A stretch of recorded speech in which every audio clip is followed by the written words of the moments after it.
After 55, you start seeing it. Your friend circle gets smaller, the big hangouts dry up, and folks you used to be close to go quiet. You might sit there and wonder, is something wrong with me? Am I ending up alone? Truth is, no, this isn't a failure. It's life, and it's you getting clearer about what matters. In this video, I'm going to show you why having fewer friends after 60 can be a good sign, because you're not chasing approval anymore. You're choosing peace, and a few solid people beat a crowd. Part 1, Life Gets Quiet. After 60, and it spooks you. The morning gets real quiet after 60, and it can scare the hell out of you. I'm not talking about some peaceful silence people post online. I mean the kind of quiet that makes you notice every little thing. The coffee maker gurgles and clicks like it's the only thing alive in the house, and you stand there waiting for it like it's company. Then you look around and think, is this it now? I keep the TV on low, not because I care about the news, but because I don't like the house being dead silent. It's the weather guy, the traffic report, some local story about a road being fixed. Same old stuff. It's just noise, but it makes the room feel less empty. You don't tell people that part, because it sounds sad, and you don't want pity. Then you do what everybody does now. You pick up your phone, you tap the screen, you check messages, and there's nothing new. No buzz, no how you doing, no little joke from a buddy, just the same old notifications you don't care about. That's when the quiet starts to feel personal, like the world forgot your number. So you go outside and walk to the mailbox, because you need a reason to move. You open it, and it's junk mail, ads, and bills, like always. A flyer for a mattress sale, a credit card offer, and an envelope that makes your stomach tighten before you even open it. It's funny in a bad way. The mailbox stays busy, even when your phone doesn't. You might have a Social Security check coming in, and that's supposed to make things feel safe. Some months it does, and some months it doesn't, because prices don't care how old you are. The check shows up, and the bills line up right behind it, like they were waiting at the door. That's real life, and it can make you feel small, even if you worked your whole damn life. And inside the house, you notice what's missing. I notice it in the kitchen, that empty chair, the one nobody sits in anymore. The table is still there, the plates are still there, but the second cup doesn't get used much. That's the kind of quiet that hits you without warning, right in the middle of a normal Tuesday. Now listen, this part matters. That quiet is normal. People don't tell you that. They just say, stay busy, like it fixes everything. But the truth is, after 60, your world shrinks for reasons you can't control. Folks get sick, they get tired, they move to be near their kids, or they pass on, and sometimes it happens fast. It's not always drama, and it's not always your fault. One friend has a bad knee and doesn't drive at night. Another friend is caring for a spouse and can't get out. Somebody else moved 2 states away because the rent got too high, and the old neighborhood isn't the same. So the circle gets smaller without anybody having to slam a door. And here's the thing. The real sting is not just having fewer friends. The real sting is feeling forgotten, like you're invisible. You walk into a store and nobody looks up, or they talk over you like you're not standing there. You start to wonder if you still matter, or if you're just taking up space. A lot of folks confuse being alone with being lonely, and they are not the same. Being alone is just a fact. You can be alone and still feel steady. You can eat your breakfast, pay your bills, take a walk, and be fine in your own skin. Lonely is different. Lonely is when it feels like nobody would notice if you didn't show up tomorrow. So when the quiet shows up, don't let it talk you into dumb thoughts. Quiet does not mean you are broken. It does not mean you did life wrong. It just means the season changed, and your days look different now. The mistake is thinking you need a crowd to prove you still count. I'm going to say something blunt, because somebody should. A lot of people you used to see all the time were never going to stay close forever. That's not cruel. That's just how American life is. Work, kids, moves, divorces, new schedules, new problems, and everybody runs. And once you're older, Nobody is forcing everybody into the same room anymore, like school, like work, like the old neighborhood block party. But you still have choices, even now. You can stop measuring your life by how many texts you got this morning. You can stop waiting for the phone to save you from the quiet. And you can start treating quiet like a signal, not a punishment. A signal that you need a few real connections, not 10 fake ones. So if you're sitting there with the TV on low, coffee in your hand, phone quiet, and a mailbox full of bills, I want you to hear me. You are not the only one living like this. Not even close. The quiet after 60 spooks a lot of good people because it feels like the world moved on. But you're still here. You still matter. And we're going to talk about how to live with this quiet without letting it swallow you. Part 2. It's not fewer friends. It's less energy to put up with people. The older you get, the less you can fake it. That's the truth. It's not that you suddenly hate people, it's that your body and your mind don't have the same fuel. Your sleep gets weird, your joints talk back, and noise hits you harder than it used to. So you start cutting things that drain you, even if you don't say it out loud. I'll give you a plain picture. You run into it all the time. You go to Walmart or the grocery store just trying to grab what you need and get home. Then you bump into somebody you know, and there you are doing small talk by the carts. You smile, you nod, you say, "How you been?" even if your feet already hurt. They start talking fast, and it's the same stuff. Somebody's mad at somebody. Somebody's kid won't call them back. Somebody's got a new problem every week, or they start bragging, new truck, new trip, new whatever, like they're selling you a life. And you stand there thinking about the list in your hand, and how you still have to load the bags, and how gas prices are up again. You're not cold, you're just tired. Then you get home, and it hits you, how wiped out you are from 10 minutes of talking. You drop the bags. You sit down in that recliner like it's the only safe place left, and you rub your knee or your back without even thinking. You don't feel social. You feel spent, like somebody took your last dollar and didn't say thank you. That's the part younger folks don't get. Your energy is not endless. Listen, after 60, your patience is a smaller bucket. You don't have room for fake laughs, fake concern, and long stories that never go anywhere. You don't have room for people who come to you like you're a dumping ground. You start choosing peace, because peace is cheaper than stress, and stress costs you real health. And it's not only in stores, it's on the phone too. Your phone rings. Unknown number. Or it's that one person you already know is going to complain for 30 minutes. You stare at it, and you feel guilty for a second. Then you feel mad, because your time matters too. So you let it ring, and you breathe, and you tell yourself, "I'm allowed to not pick up." Some folks will call that selfish, and I'm telling you, it's not. It's called protecting what little strength you've got left for the day. You don't skip calls because you don't care. You skip calls because you can't carry everybody. You've carried people your whole life. Kids, work, bills, family. You earned the right to put the weight down sometimes. Here's a simple test that never lies. Pay attention to your body. After you talk to someone, do you feel lighter, or do you feel tight in your chest? Do you feel like you can breathe, or do you feel like you need to sit in silence for an hour to recover? Your body tells the truth, even when you're trying to be polite. Draining talk looks like this: gossip, bragging, yelling about politics, or family drama that never ends.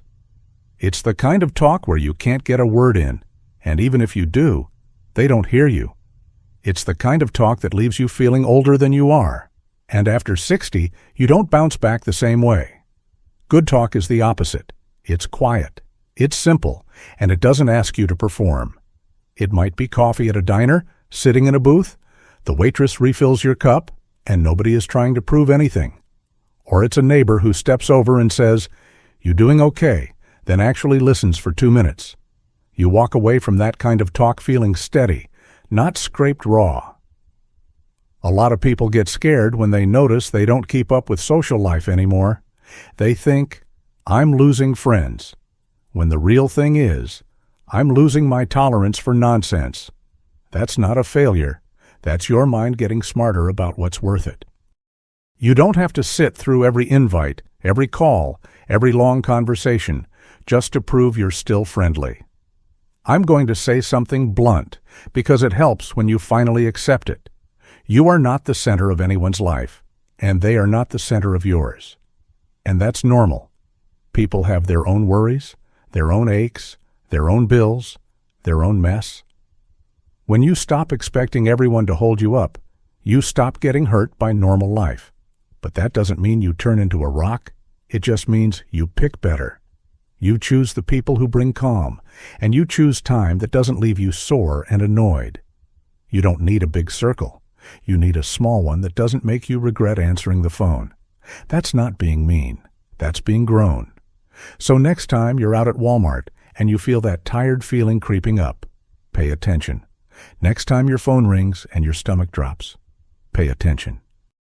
You're allowed to protect your peace. You're allowed to say, "Not today," even if you don't say it out loud. And in the next part, we're going to talk about the fear under all of this, the fear of being a burden and feeling like the world can't see you anymore. Part 3. The biggest fear, becoming a burden and feeling invisible. Let me tell you the fear most folks don't say out loud, even to their own family. After 60, you start worrying you'll be a burden. Not just money.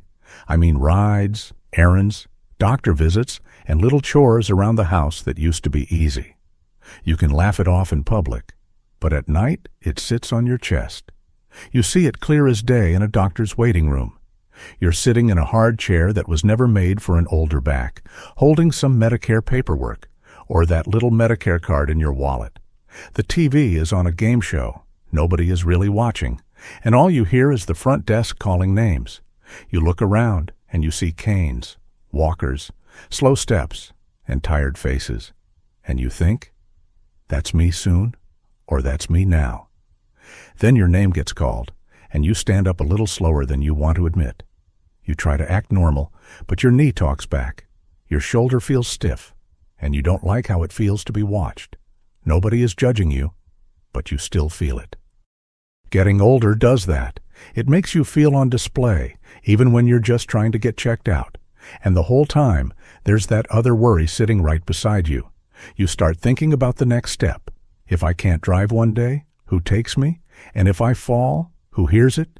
You don't want to bother the kids, because they got jobs, they got bills, they got their own stress, and half the time they live an hour away or a whole state away. You tell yourself, they're busy, and you swallow the rest. Money makes it worse, even when you try not to think about it. You hear the nurse talk about a test, or you think about picking up a prescription, and your stomach tightens. Care costs money. Medicine costs money, and it can make a grown man feel nervous like a kid again. You don't need to say numbers out loud to feel the weight of it. Now here's the second punch, the one that sneaks up on you, feeling invisible. It's not always loud. It's small stuff, like you're standing at a counter and the clerk looks past you to the younger person behind you, or you're talking and somebody cuts you off, like your words don't count the same anymore. That invisible feeling can make you do things you shouldn't do. It can make you cling to friends who don't really care, just because they're there. You'll answer calls you don't want to answer. You'll listen to nonsense. You'll take on other people's mess, just to feel needed. Because being used can feel better than being ignored, and that's a hard truth. But listen, being needed is not the same as being loved. Some people don't call because they miss you. They call because they want a ride, or a favor, or a place to dump their bad mood. And if you're scared of being alone, you might take that deal, even when it leaves you tired and bitter. You tell yourself, at least someone called, and you pay for it with your peace. At home, the fear shows up in quiet ways. The stairs feel a little steeper than they used to, and that laundry basket feels heavier than it should. You might have a pill organizer sitting on the table, right next to the salt and pepper, because that's just how life is now. You look at those little plastic boxes and you think, I used to be the strong one, and it stings. So I'm going to reframe this in plain words, because I don't want you scared in the dark. Your worth is not in how many people call you. Your worth is in how you live, how you treat people, and how you take care of your own business while you still can. You can be quiet and still be solid. You can be alone and still have dignity. And you can do a few simple things that make you less likely to become a burden later. Not because you're trying to be proud, but because you're trying to be smart. A lot of panic comes from not being ready, from not knowing what you'd do if something happened. When you get your basics in order, your mind settles down a little. So here's what I want you to do. Nothing fancy, just real. Make a simple list of your meds, the names, the doses, the times. Keep it easy to read. Write down one emergency contact, just one, and put it where you can find it fast. Put it in a folder by the phone or in a drawer you always use, and tell yourself, if I need help, I won't be begging in a panic. Then do one more thing. Look at your phone and pick one person who is steady, not dramatic, not the loud one, not the one who always needs something, the steady one. You don't have to pour your heart out, just a simple check-in. Hey, I had an appointment today. I'm all right. You're not asking to be saved. You're just staying connected like an adult. Because the goal here is not to build a crowd. The goal is to stop feeling invisible and to stop living scared of becoming a burden. You're allowed to want help, and you're allowed to set things up, so help is easier when the day comes. And next, we're going to talk about money and medicine, and why counting every dollar can quietly change the way your whole life feels. Part 4. Money, Medicine, and Counting Every Dollar. Money gets louder after 60, even if you don't talk about it. It's not some big get-rich dream, it's just you trying to make the month behave. You start thinking in weeks, not years, because the bills show up right on time, and your body doesn't give you a break when your wallet is tired. You learn what fixed income really means when the Social Security check hits, and it already has a job. It's like that money walks in the door, and the electric bill and the water bill are waiting with their hands out. You look at the numbers, and you do that quiet math in your head.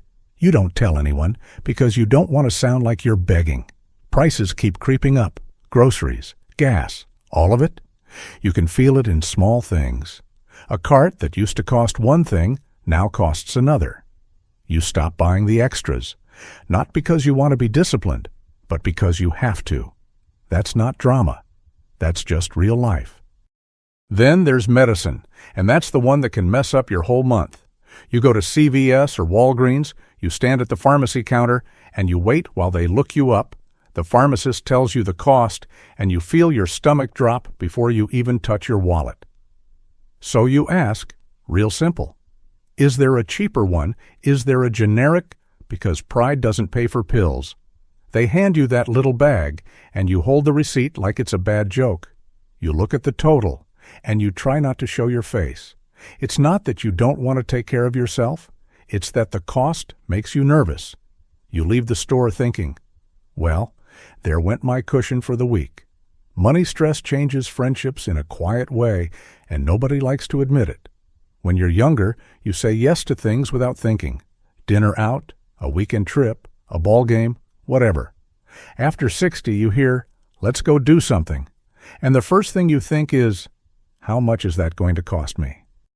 You might still want to go, but your bank account is the one that votes. I've had to say no, and I've felt that little sting of shame. Someone says, come meet us for dinner, and you pause too long because you're doing math again. You try to make it sound normal, maybe next time, but inside you feel small, not because you don't love people, but because you can't keep up like you used to. And here's the truth people hide. Some folks stop calling because they're embarrassed.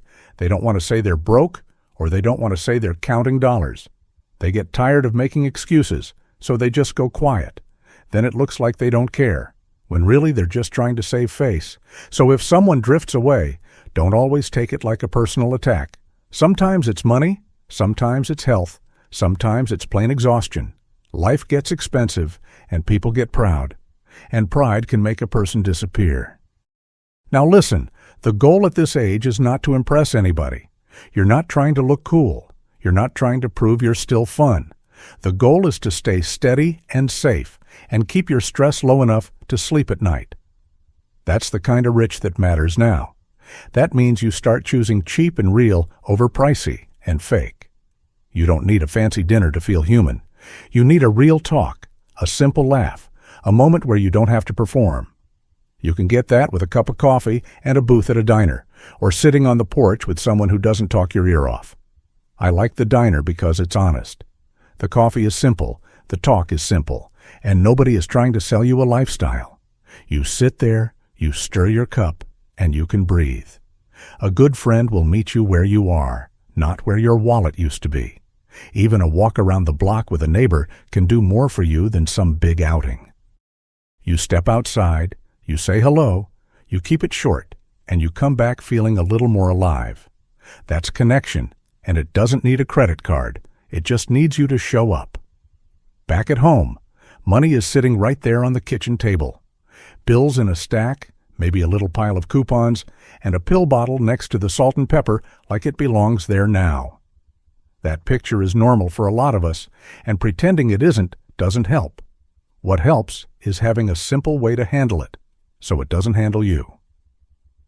So here's a simple plan. Pick one low-cost habit and stick to it. Make it something you can afford every week, no matter what. A diner coffee once a week, or a walk every morning, or porch time after lunch. Put it on the calendar and treat it like an appointment. You're not doing it to be cute. You're doing it to stay steady.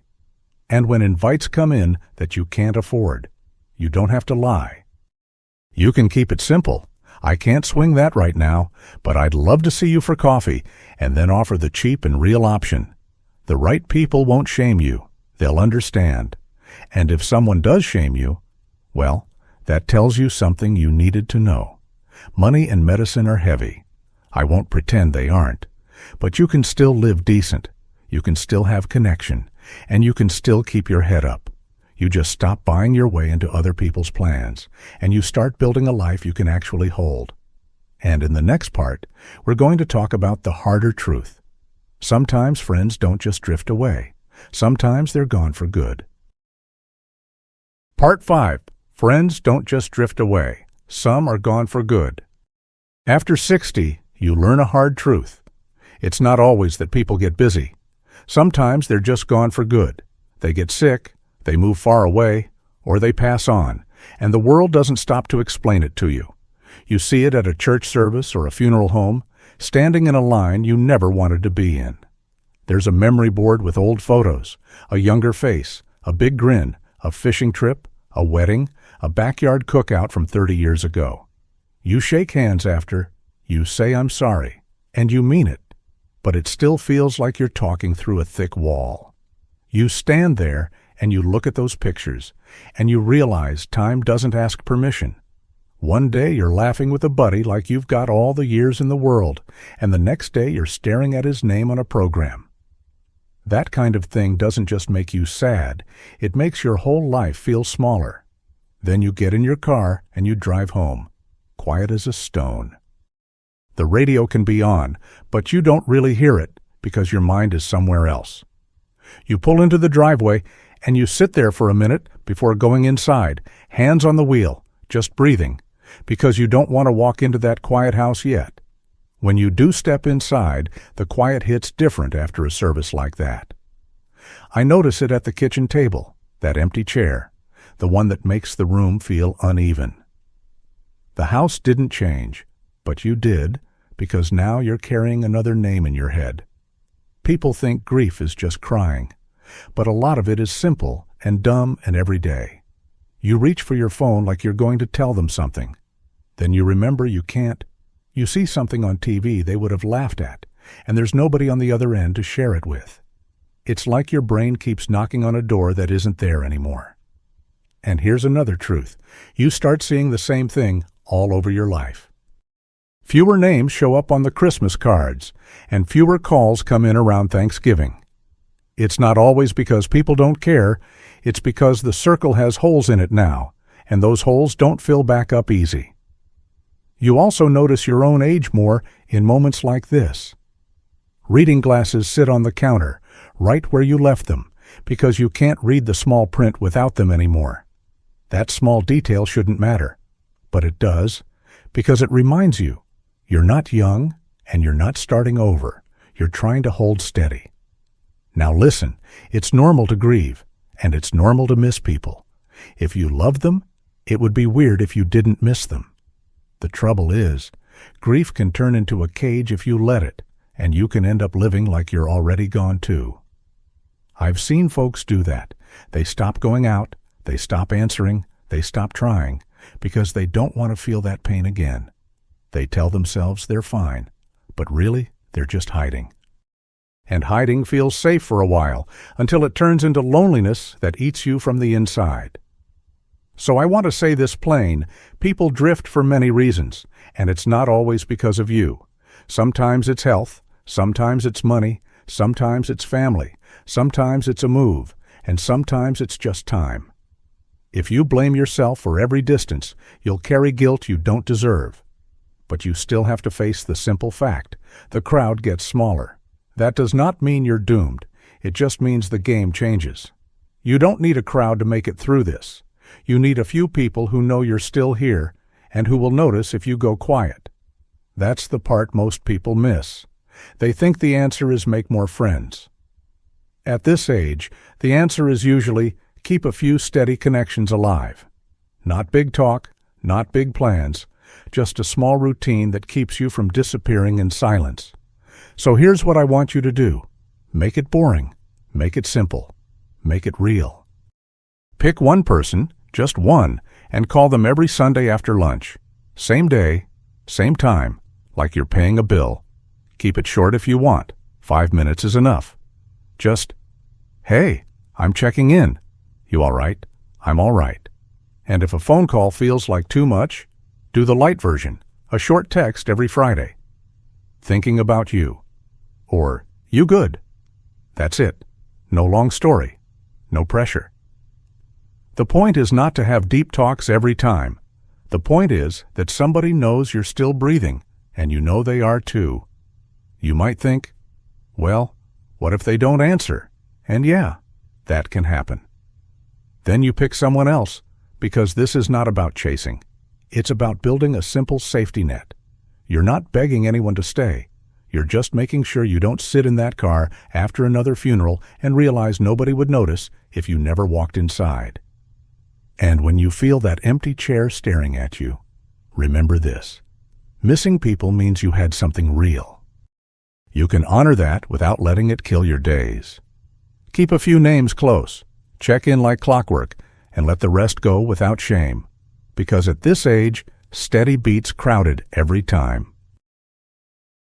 Part 6. What the right people looks like. After 60.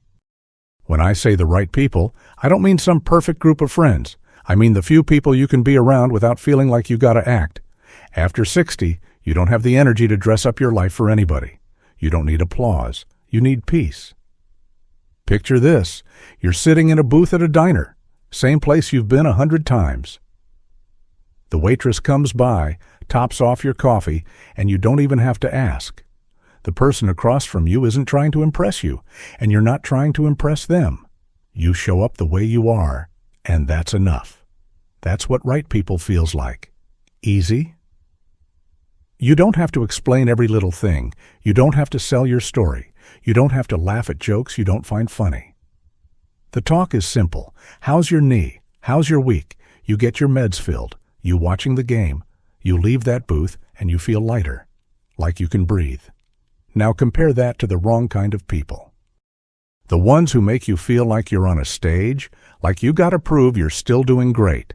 The ones who bring gossip, stress, and loud opinions, and they suck the air out of the room. Or the ones who only call when they need something. A ride, a little money, someone to listen while they complain for an hour. I'm not saying those people are evil. I'm saying they're not good for you. After 60, your body keeps score. And your mind keeps score too. If you finish a call and your chest feels tight, that's your answer. If you finish a visit and you need a nap just to recover, that's your answer. The right people don't always do big things. Most of the time they do small things. It might be a neighbor who waves and says, "You all right?" and actually waits for you to answer. or a friend who calls, keeps it short, and doesn't dump a whole load on you. 2 minutes, 5 minutes, just enough to remind you that you're not floating out here alone. Some folks think they need a big circle to feel safe, but that's not how it works. A big circle can be loud and messy and full of people who don't really know you. What you need is a small handful that won't make you feel stupid for being human. That's it, just a few steady people, quality over quantity, like a normal person would say it. Here's another plain sign. The right people don't keep score. They don't make you feel guilty for being tired, or sick, or broke, or quiet. They don't act like every friendship is a trade, like I did this so you owe me that. The right people can sit with you in silence for a second, and it still feels safe. The wrong people. They make you feel small, they talk over you, they judge your choices, they act like your life is a joke, or they show up only when they need a favor. And if you're lonely, you might let them, because any noise feels better than no noise. But that's how you end up drained and bitter, and then you blame yourself. So here's what you do. You use the simple test. After you talk to someone, do you feel lighter, or do you feel tight? Do you feel calm, or do you feel stirred up? You don't need a therapist to tell you that. Your body tells you right away.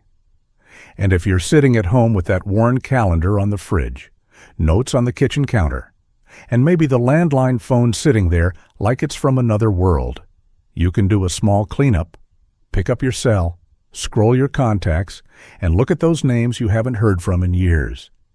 Some of them will bring a little sadness. Some will bring nothing at all.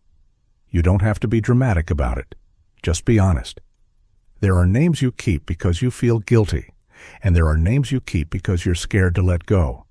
But you can't make room for the right people if your life is full of dead weight. You don't have to delete everybody, but you can stop chasing, and you can stop answering every call that leaves you drained. So take 10 minutes this week and clean up that list. Keep the few who make you feel safe, the few who check in without wanting something, the few you can sit with at a diner and just be yourself. Make room for them. Make time for them. Because after 60, the right people aren't a luxury. They're how you stay steady. And in the next part, we're going to talk about what you can do when the house gets quiet at night, and you feel lonely without begging anybody to stay. Part 7. How to feel less lonely without begging anyone to stay. Night is when loneliness gets loud. The kitchen light is off, the living room lamp is on, and the house feels bigger than it should. The TV might be on low, or it might be off. Either way, it doesn't fill the space. And there you are, sitting there with your own thoughts like they're a room full of people. Then you look over at the phone. It's just sitting there. No buzz, no ring, no little pop-up message. That quiet can mess with your head. It can make you feel like you got left behind. It can make you start thinking things you don't need to think. This is where folks do dumb stuff. And I'm not judging you. I've seen it 100 times.